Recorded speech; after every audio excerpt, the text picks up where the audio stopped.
Students, क्या हाल चाल है आपका? ठीक ठाक है। आज हम डिस्कस करेंगे पास्ट इंडेफिनिट टेंस, जो कि पास्ट का पहला टेंस है। तो तवज्जो से बैठें और इसको समझे भी और नोट भी करें। इसको उर्दू में हम कहते हैं फेल माजी मुतलिक, और इसकी डेफिनेशन है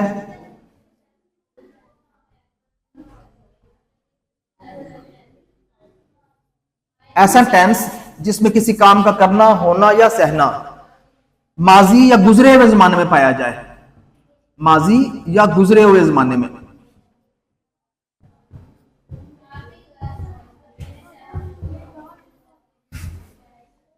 तो वो टेंस जो है वो फेल माजी मुतलिक या पास्ट इंडेफिनिट कहलाता है। उसके बाद इसकी आइडेंटिफिकेशन देखें। आइडेंटिफिकेशन का मतलब पहचान, और ये बहुत जरूरी चीज है।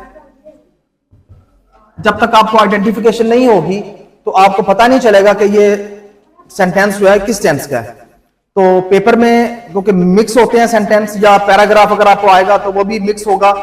तो जिस बच्चे ने टेंसेस को अच्छी तरह याद किया होगा, उसकी आइडेंटिफिकेशन को याद किया होगा, तो वही उसको ट्रांसलेट कर पाएगा। तो आइडेंटिफिकेशन में उर्दू फिक्रात के आखिर में अलिफ,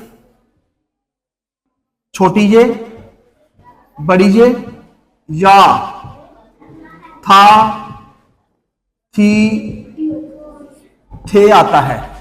यानी जिन फिक्रात के एंड पर अलिफ, छोटी जे, बड़ी जे, या, था, थी, थे आ जाए तो आपको पता लग जाना चाहिए कि वो फिक्रा पास्ट इंडेफिनिट टेंस का है।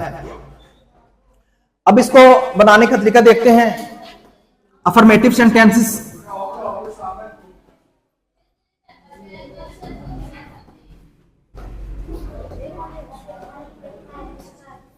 अफर्मेटिव सेंटेंसेस का मतलब है सादा फिक्रात। तो इसको बनाने के लिए सबसे पहले सब्जेक्ट आएगा, फिर वर्ब की सेकंड फॉर्म आएगी, और फिर एंड पे ऑब्जेक्ट आएगा। इसको आप शॉर्ट फॉर्म में भी लिख सकते हैं, S for subject, V for verb and O for object. तो आपका ये एक फार्मूला बन जाएगा। इसी तरह इसको नेगेटिव बनाना हो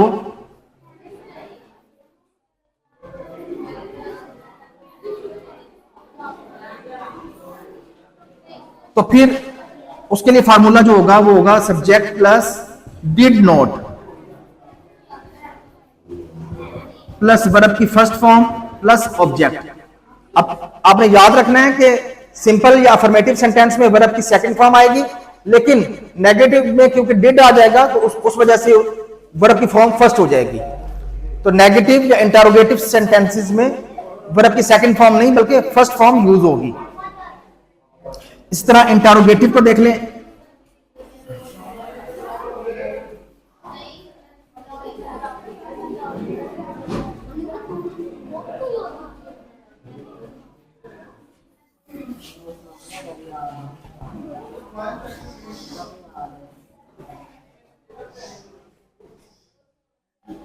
इंटरोगेटिव में डिड जो है वो फिक्रे के शुरू में आ जाएगा, उसके बाद सब्जेक्ट, फिर वर्ब की फर्स्ट फॉर्म, फिर ऑब्जेक्ट, और एंड पे साइन ऑफ इंटरोगेशन। और चौथी टाइप का सेंटेंस जो हो सकता है वो है नेगेटिव इंटरोगेटिव। ये पहले शायद मैंने आपको ना बताया हो, लेकिन आज बता रहा हूं।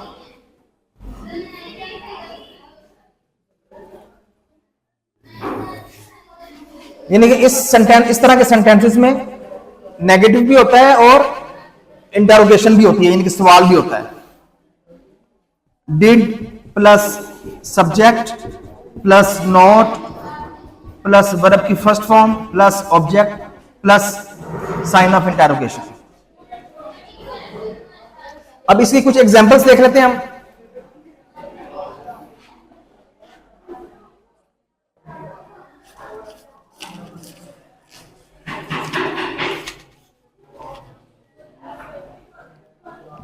फॉर एग्जाम्पल ये सेंटेंस देखें आप।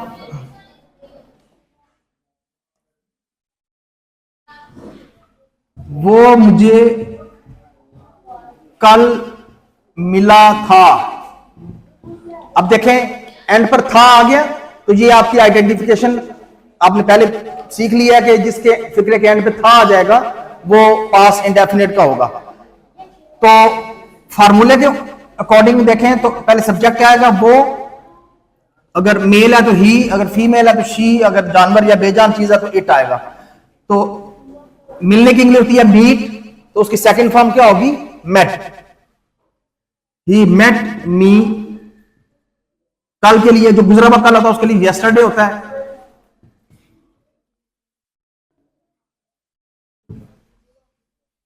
इसी फिक्रे को अगर हम नेगेटिव बनाएं तो वैसे बनेगा, वो मुझे कल नहीं मिला था।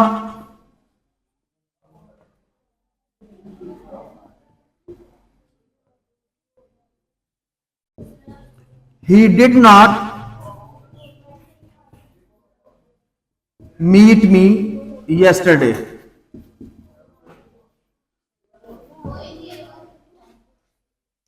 और इंट्रोगेटिव को बनाने के लिए क्या वो मुझे कल मिला था, तो इंटरोगेटिव में क्या वो मुझे कल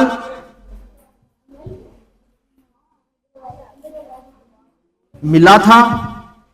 तो क्योंकि ये सवालिया फिक्रा है तो इसमें डिड जो है वो शुरू में आ जाएगा। Did he meet me yesterday.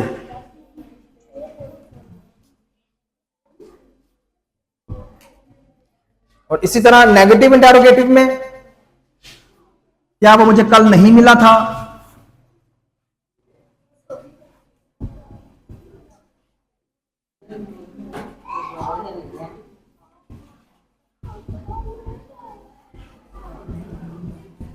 Did he not meet me yesterday? तो ये इस तरीके से हमने ट्रांसलेट करना है पास्ट इंडेफिनिट को। और अब इसके बाद मैं आपको पास्ट इंडेफिनिट का ही एक हिस्सा समझाऊंगा जो इसी से रिलेटेड है, और वो है habitual action in past tense.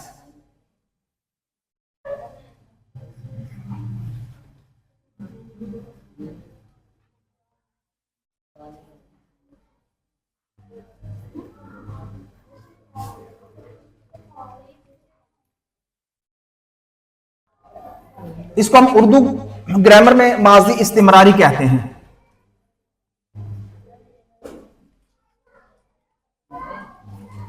और ये वो फिक्रे होते हैं या ये वो फिक्रात होते हैं जो माजी में हमारी हैबिट को शो करते हैं, हमारी आदत को शो करते हैं। तो इसीलिए इनको habitual action in past tense कहते हैं। मिसाल के तौर पर, मैं सुबह सवेरे बाग में जाया करता था।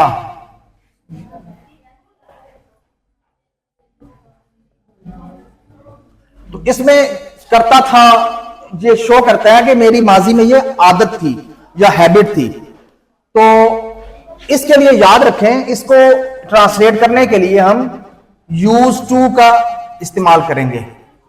यूज टू प्लस वर्ब की फर्स्ट फॉर्म। और यह बात आपको ज़हन में रहनी चाहिए कि टू के बाद हमेशा वर्ब की फर्स्ट फॉर्म लगती है, चाहे टेंस कोई भी हो, कोई भी फिक्रा हो, कोई भी टेंस हो, चाहे हेल्पिंग वर्ब का यूज हो, जहां पर भी टू आ जाएगा उसके बाद वर्ब की फर्स्ट फॉर्म यूज होगी। तो इसको देखें, आई, अब यहां पे हम यूज टू यूज करेंगे। आई यूज टू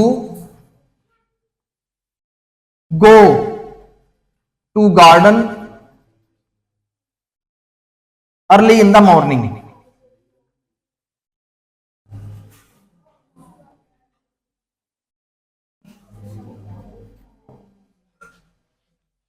तो इस चीज को आपने ज़हन में रखना है कि माजी इस्तिमरारी या habitual action in past tense जो है वो पास्ट इंडेफिनिट का ही पार्ट है, पास्ट इंडेफिनिट का ही हिस्सा है। तो इसको आपने जरूर अपने दिमाग में बिठाना है और इसको अपने नोट्स भी तैयार कर लेने हैं, ताकि आपको अगर इस तरह के फिक्रात आ जाए एग्जाम में या वैसे आपको कोई पूछ भी सकता है तो आपको ये आते हों। तो आज की हमारी यही वीडियो थी, तो उम्मीद है कि आपको इससे कुछ सीखने को मिला होगा। तो आपसे ये रिक्वेस्ट है कि मेरे चैनल को सब्सक्राइब करें और लाइक भी करें। Thank you so much.